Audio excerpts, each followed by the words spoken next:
तो दिल्ली की गाड़ी सेमी फास्ट हो चुकी। पहली बार इस सीजन में बिना रुके पड़ाव को पार किया, स्टेशन को पार किया और बहुत इंपॉर्टेंट स्टेशन को पार किया है। पंजाब को हराकर प्लेऑफ में टॉप 4 में फिलहाल जगह बना चुकी है। क्या ये सुपरफास्ट बनेगी? चर्चा करेंगे इस पर। स्वागत है आपका ESPN cricket for T20 time out Hindi में। और हमारे साथ मौजूद हैं पीयूष चावला। पीयूष, अगर इस मैच की बात की जाए तो दिल्ली पर सबकी निगाहें थी। इस सीजन में अब तक देखा गया था एक मैच जीतती थी, एक मैच हारती थी। हालांकि वही हाल पंजाब का भी था, पंजाब भी एक जीतती थी, एक हारती थी। पर दिल्ली की गाड़ी आगे बढ़ी, लगातार 2 जीती और इस जीत के साथ ऐसा लगता है कि वो तो शायद प्लेऑफ के करीब पहुंच रही है, पर पंजाब के लिए दिल्ली दूर हो जाएगी। पीयूष, बिल्कुल। देखिए, जिस तरीके से आज क्रिकेट खेली है दिल्ली ने, क्योंकि मतलब बिल्कुल एक ग्राउंड पे पावर पैक परफॉर्मेंस थी। चाहे वो हम बैटिंग की बात करें या बॉलिंग की। बैटिंग में उन्हें फिर भी कहीं ना कहीं लगा कि 20 रन शॉर्ट थे, लेकिन जिस तरीके से फिर गेंदबाजों ने कमबैक कराया, आउटस्टैंडिंग क्रिकेट। बिल्कुल पीयूष, और वहीं से हम शुरुआत भी करते हैं जिसकी तरफ आपने बात कही। दमदार गेंदबाजी, जबरदस्त दमखम दिखाया दिल्ली के गेंदबाजों ने। शुरुआत हम कुलदीप यादव से करें, अक्षर पटेल से करें, या फिर लॉर्ड शार्दुल ठाकुर जिन्होंने 4 विकेट निकाली। हालांकि थोड़े से एक्सपेंसिव साइड पर भी वो रहे, पर 4 इंपॉर्टेंट विकेट्स। कुलदीप यादव की वो 2 विकेट, अक्षर पटेल की वो 2 विकेट और इकोनॉमिकल 4 ओवर में 14 रन। कैसे देखते हैं इस गेंदबाजी को आप? जिस तरीके से गेंदबाजी करी है सभी गेंदबाजों ने ना, तो वो काबिले तारीफ थी। क्योंकि जब 160 रन आप डिफेंड कर रहे होते हैं, चाहे आपकी पिच में मदद हो या ना हो, 160 रन डिफेंड करना इतना आसान नहीं होता। उसमें आपके कम से कम 3 से 4 गेंदबाजों को अच्छी गेंदबाजी करनी पड़ती है। और जो अगर शार्दुल की बात करें, तो शार्दुल ने उस चीज की शुरुआत करी जब एक ही ओवर में भानुका को और शिखर धवन को आउट किया। क्योंकि इस तरीके के चेजेस में आपको ना शिखर जैसे बल्लेबाज को आउट करना बहुत जरूरी है, क्योंकि वो बहुत अच्छे से जानते हैं गेम को चलाना। और जिस गेंद पे वो आउट हुए, वो बहुत ही जबरदस्त गेंद निकला था। तो वो जो 2 विकेट लिए और उसके बाद जो स्पिनर्स ने एक स्पेल डाला, कुलदीप ने और अक्षर पटेल ने, दोनों ने बहुत ही अंकुश लगा के वहां पे स्पेल डाला और साथ में विकेटें भी चटकाई। तो बहुत मुश्किल कर दी रहा वहां पे पंजाब किंग्स के लिए। पीयूष, लेकिन इस मुश्किल राह में एक जबरदस्त जज्बा भी देखने को मिला। जितेश शर्मा बहुत प्रभावित किया इस खिलाड़ी ने, चाहे वो विकेट के पीछे हो या विकेट के आगे बल्लेबाजी करते हुए। आज तो ऐसा लग रहा था कि शायद वो मैच निकाल कर ले जाएंगे। क्या लाजवाब बल्लेबाजी थी। 18वां ओवर, पोवेल का वो सेव जो 5 रन उन्होंने बचाया और फिर जितेश आउट होते हैं। अगर ऐसा नहीं होता तो शायद जितेश आज एक करिश्माई जीत दिला देते। पीयूष, देखिए, एक टाइम तो ऐसा लगा था कि मैच बिल्कुल हाथ से चला गया जब 60 के आसपास 6 आउट हो गए। लेकिन जिस तरीके से गेम को चलाया जितेश ने, बहुत ही जबरदस्त बल्लेबाजी करी उन्होंने। और अकेले दम पे गेम को आगे लेके जा रहे थे, क्योंकि साथ में कोई दूसरे बैट्समैन का साथ नहीं था। पर उन्हें पता था, उन्होंने अपने ऊपर भरोसा जताया और गेम को आगे लेके जा रहे थे। तो काबिले तारीफ बल्लेबाजी किया उन्होंने। और एक ये ऐसा प्लेयर मिला है कि जिसपे आगे कई टीमों की निगाहें रहेंगी और इनके लिए भी प्लानिंग हुआ करेगी। बिल्कुल सही कहा आपने, एक बड़ी प्लानिंग का हिस्सा बनेंगे आने वाले वक्त में। दूसरी तरफ प्लान के साथ दिल्ली ने एक ऑलराउंडर को अपनी टीम में शामिल किया था, ओवरसीज ऑलराउंडर मिचेल मार्श, जिन्होंने पिछले मैच में भी जबरदस्त प्रदर्शन किया। और इस मैच में एकमात्र 50 जो दोनों टीमों की तरफ से बना, वो मिचेल मार्श। क्या पारी थी पीयूष, ऐसा लगा कि वो अर्धशतकीय पारी ही एक अंतर हो गया दोनों टीमों के बीच। देखिए, आज ना पिच जो थी बिल्कुल आसान नहीं थी बल्लेबाजी के लिए, इतनी अनुकूल नहीं थी। क्योंकि बॉल वहां पे स्पिन हो रहा था, थोड़ा रुक के आ रहा था। अगर एक इंडियन बल्लेबाज ऐसी पारी खेलता है तो आप लोग कहते हैं कि उसको आदत है ऐसी पिच पे खेलने की। पर जब एक फॉरेनर बल्लेबाज ऐसी बैटिंग करता है ना, तो वो बहुत ही तारीफ के काबिल होती है।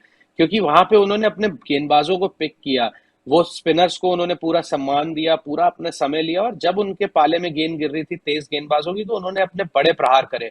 तो जिस तरीके से उन्होंने मैच्योरिटी वाली पारी खेली है और जो स्कोर 160 तक पहुंचा, उसमें बहुत बड़ा योगदान था यहाँ पे मिच मार्श का। बहुत ही लाजवाब बल्लेबाजी करी। आपने मैच्योरिटी की बात कही और इसलिए मेरा अगला सवाल भी उसी पर है। ऋषभ पंत, जिन्होंने आप देखें कि हर मैच में ऐसा लगता है कि स्टार्ट अच्छा करते हैं। आज भी उन्होंने एक अच्छा शॉट, बड़ा शॉट खेला, पर उसके बाद एक और शॉट की कोशिश, स्टंप्ड आउट होते हैं। क्या उन्हें थोड़ी सी मैच्योरिटी लेवल को और ऊपर करनी पड़ेगी? पीयूष, क्या थोड़ा सा समय बिताना पड़ेगा ऐसे शॉट्स खेलने से पहले? देखिए, जब आप क्रिकेट में ऐसे खेलते हैं, आपको पता है कि आपका ये शैली है बड़े शॉट खेलना।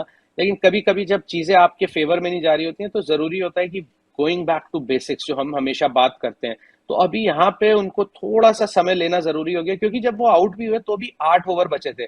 48 गेंदें बहुत होती हैं, अगर उन 48 में से अगर सोचिए वो 20 या 22 गेंदें भी खेलते तो ये स्कोर 185 190 तक जा सकता था, वो जिस तरीके के बल्लेबाज हैं। तो कहीं ना कहीं उनके दिमाग में भी चल रहा होगा, क्योंकि जो खिलाड़ी होता है उसके दिमाग में चीजें चलती हैं कि यार मैं इस तरीके से आउट हो रहा हूँ, मैं क्या बेहतर कर सकता हूँ। उन्होंने एक छक्का लगा दिया था, उसके बाद जिस तरीके से उन्होंने दोबारा एक शॉट खेलने की कोशिश की और उसमें स्टंप आउट हुआ, और ऐसा पहली बार नहीं हुआ इस टूर्नामेंट में। अगर 1 या 2 बार होता है तो आपको लगता है चलो ठीक है कि वो रन रेट बढ़ाने जा रहा था, ऐसा अक्सर होता जा रहा है। तो कहीं ना कहीं एक चिंता का विषय जरूर है दिल्ली टीम के लिए, क्योंकि अभी वो प्लेऑफ के लिए दिख रही है एक कंटेंडर टीम। और अगर देखा जाए तो सबसे ज्यादा चांसेस उसी के दिख रहे हैं, चौथे स्पॉट के लिए बात अगर की जाए तो यहाँ पे थोड़ा कहीं ना कहीं सोचना होगा, आगे चल के प्लेऑफ में एक बड़ी पारी की जरूरत है ऋषभ पंत से। सही कहा आपने पीयूष, क्योंकि अभी आपने प्लेऑफ में जगह बनाई नहीं, आपको एक मैच और जीतना है, क्योंकि अगर वो मैच नहीं जीते तो फिर आपको निर्भर करना पड़ेगा दूसरी टीमों की तरफ, इसलिए कहीं ना कहीं एक जिम्मेदारी लेनी होगी। एक और शख्स की तारीफ जरूर आज करने का दिल कर रहा है और वो है सरफराज खान।